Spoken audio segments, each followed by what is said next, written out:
Hola, ¿cómo están? Bienvenidos nuevamente a este espacio para que hablemos de. Hoy quiero que hablemos sobre el Evangelio. El Evangelio es uno, es el mensaje de salvación, ¿no? ¿Verdad? Es la buena noticia, es la gran noticia. Y aunque ya les he mencionado un poco antes en otros videos, ¿no? ¿Verdad? Hoy me quiero enfocar en algo algo con lo que me encontré, no necesariamente en una lectura cristiana, no mientras leía la Biblia, no. Fue mientras leía un webtoon. No sé si saben que es un webtoon, es una caricatura en una aplicación dedicada solo a caricaturas, ¿no es verdad? Y me pareció algo sorprendente, no sé, una manera de decirlo, porque era algo que yo personalmente no había acabado de comprender la importancia, y ya voy para allá, eh, pero me agradó saber que mientras, según yo, perdía un poco el tiempo, un poco mucho quizás, me encuentro con esto y es como el Señor nos enseña de muchas maneras, ¿verdad? Una de las cosas que nos enseña el Evangelio y nos dice Pablo es que ya no vivo yo, sino que Cristo vive en mí. Ya no vivo para mí, sino que vivo para Cristo. Entonces Pablo dice, cuando habla de que es siervo de Cristo, que él es esclavo de Cristo. Entonces nos cuesta a veces comprender cómo es que el Señor nos sacó de la esclavitud de Egipto y ahora somos esclavos de Cristo. ¿Qué significa realmente que ya no somos esclavos al pecado, sino que somos esclavos de Cristo? Ya no servimos al pecado, sino que le servimos a Cristo.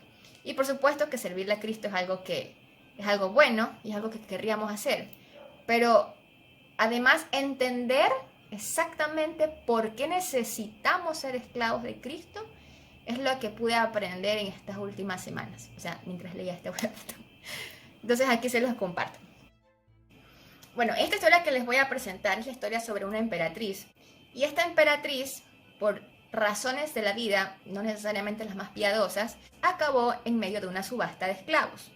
Ya, entonces ella, en medio de esta subasta, viendo cómo iban comenzando, vendiendo a una chica esclava de 18 años, viendo cómo quienes pensaban comprarla la miraban con una mirada nada sana, pues evidentemente lujuriosa, ella dijo, pues bueno, no que sea la mejor mujer del mundo, pero decidió hacer el favor, por así decirlo, y compró no solamente a esa esclava, sino que compró a todos los esclavos. Sin embargo, aunque los estaba comprando, lo cierto es que ella no podía poner a esos esclavos a trabajar en el Palacio Imperial, porque recordemos que es la emperatriz. Entonces ella vive en el Palacio Imperial.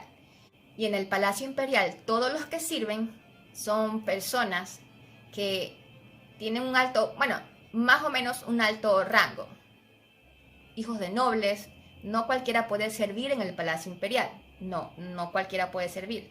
Debe tener sus modales, sus conocimientos para poder ser eficientes para con sus empleadores, por así decirlo. O sea, el emperador, la emperatriz.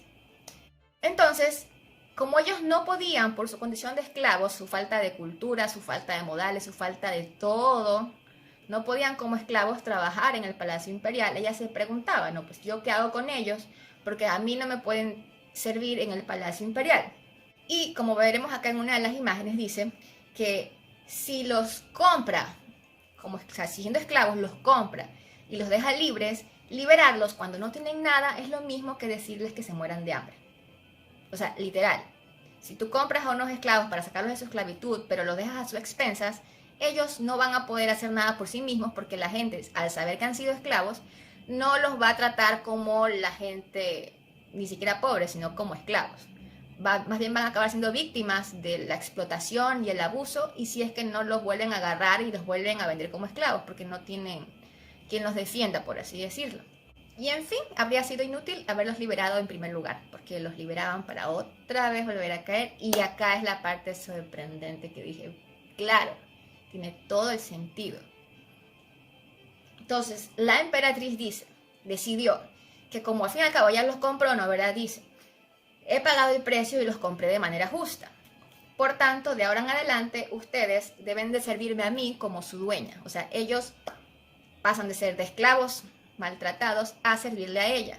Pero veremos también en la historia más adelante, quizás no lo pongo aquí la imagen, pero el tema es que ella, para que ellos puedan trabajar en el Palacio Imperial, lo que decide es ponerle maestros. O sea, les dio la tarea a sus empleados que instruyan a sus esclavos 3 horas todos los días durante un año. ¿Para qué? Habiendo ya sido instruidos, bueno, en parte ya los pueda dejar libres, y ahí sí ya con conocimiento y todo puedan salir a defenderse en el mundo. Y en parte pues quizás se quede con uno que otro, porque creo que se queda con uno que otro, ¿no? De sus esclavos para que les sirvan en el Palacio Imperial. Entonces, ¿qué es lo que estamos viendo acá?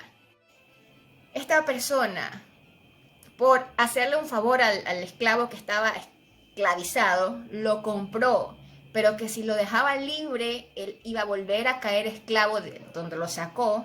Entonces, por amor, bueno, digamos que por amor a esto, no, a esta persona, lo decidió tenerlo como esclavo para ella, instruirlo, enseñarle para que así pueda permanecer en el palacio y pueda tener una vida digna, ya no de esclavitud. Y eso bueno, a mí por lo menos, viéndolo, me abrió así como que... Claro, por eso es que salimos de la esclavitud del pecado para venir a ser esclavos de Cristo, porque si el Señor simplemente nos sacara de la esclavitud del pecado y nos dejara a nuestras expensas, volveríamos a caer esclavos del pecado. Por eso es que de hecho muchas personas que dicen haber salido de esa esclavitud, haber sido rescatados de la esclavitud del pecado por el Señor, y que se sueltan del Señor y que no les sirve, o sea, que no buscan del Señor, que no dependen del Señor, no quieren ser esclavos del Señor, simplemente dicen, bueno, ya salí, ya soy liberada de mi pecado y ni más. Por eso es que vemos que esas personas vuelven a acabar esclavas de su pecado, porque no se sujetaron al que los compró, porque el que los compró dijo, yo te voy a enseñar para que puedas permanecer conmigo, en este caso la historia, ¿no? ¿Verdad? Y puedas no ser víctima otra vez de aquella esclavitud en la que estabas.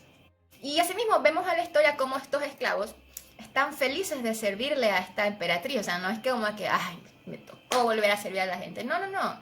Ellos son conscientes de que eran esclavos, son conscientes de que si fuesen dejados a sus expensas, estarían siendo otra vez esclavizados, sufriendo, sacándose hasta el último aliento para poder conseguir algo de pan, que serían abusados. O sea, ellos entienden su condición y cuando ven la misericordia de ella, que sin tener necesidad de comprarlos, pues lo compró, sin tener necesidad de cuidarlos, decidió tenerlos y educarlos para que le puedan seguir sirviendo, y ellos están felices y gozosos de servirle y se alegran con los triunfos de ella, pues como emperatriz. Y asimismo es el verdadero cristiano. El verdadero cristiano entiende de dónde salió, entiende la misericordia de Dios, entiende que para permanecer en el Palacio Imperial hay que educarse, instruirse, pues porque es el reino de Dios, ¿no? ¿Verdad? Y buscamos andar como a Dios le gusta que andemos en su reino, en su casa. Y creo que no hay nada más que decir. Ahora, algo que sí hay que recordar y agregar es que el Señor también nos dice, ya no les llamo siervos, o sea, ya no les llamo esclavos, porque el esclavo no sabe lo que hace su Señor, pero los llamo amigos porque les he dado a conocer todo lo que he oído de mi Padre. O sea, aunque somos esclavos de Cristo, el Señor ni nos habla ni nos trata como esclavos, sino que nos dice amigos. ¿Por qué? Porque el esclavo no sabe, simplemente obedece, simplemente hace y lo que le mandan porque ya pues es el esclavo, ¿no? Sin embargo, al Él decirnos, porque el Señor nos enseña y nos dice las cosas que pasaron, pasan y pasarán, pues para que estemos prevenidos, para nuestro propio bien, Él nos trata como amigos, porque no simplemente nos manda a hacer cosas y ya. Más bien aquellos que viven en ese legalismo de hacer cosas y cosas y cosas sin entender por qué las hacen, están siendo literalmente esclavos. Pero cuando aprendemos a conocer al Señor, entendemos cómo es el Señor, cómo obra el Señor, ya no vivimos como esclavos en ese sentido, sino que somos llamados amigos. Bueno, se me está haciendo de noche, así que me despido ya. Que el Señor los bendiga. Espero verlos para una próxima. Ya saben, para que hablemos de. Bye, bye.